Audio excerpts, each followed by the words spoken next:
Biz gəlmişik bu dünyaya Allahla görüşə hazırlaşmağa. Biz Allahla görüş gözləyir. Unutma ki, yoldasan. Özdə bu yol keşməkeşli yoldur. Bu yol çətindir, enişli, yoxuşlu yoldur. Sən bir yol gedirsən, hara gedirsən? Rəbbivə doğru yol gedirsən. Bu yolun axırı nədir? Bu yolun axırında görüş baş tutacaq.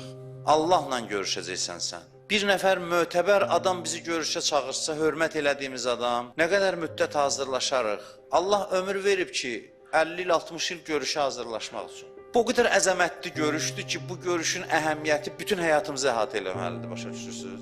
Bir ki, 1 saat vaxt qalıb, mən görüşəcəm kimdənsə, o 1 saatı ancaq hazırlaşmağa sərf edirəm. Allah da deyib, bu ömür var, sənə verilib. O qədər əhəmiyyətli varlıqla görüşürsən ki, onun əhəmiyyəti sirayət eləməlidir. Səni başqa heç nə düşündürməməlidir.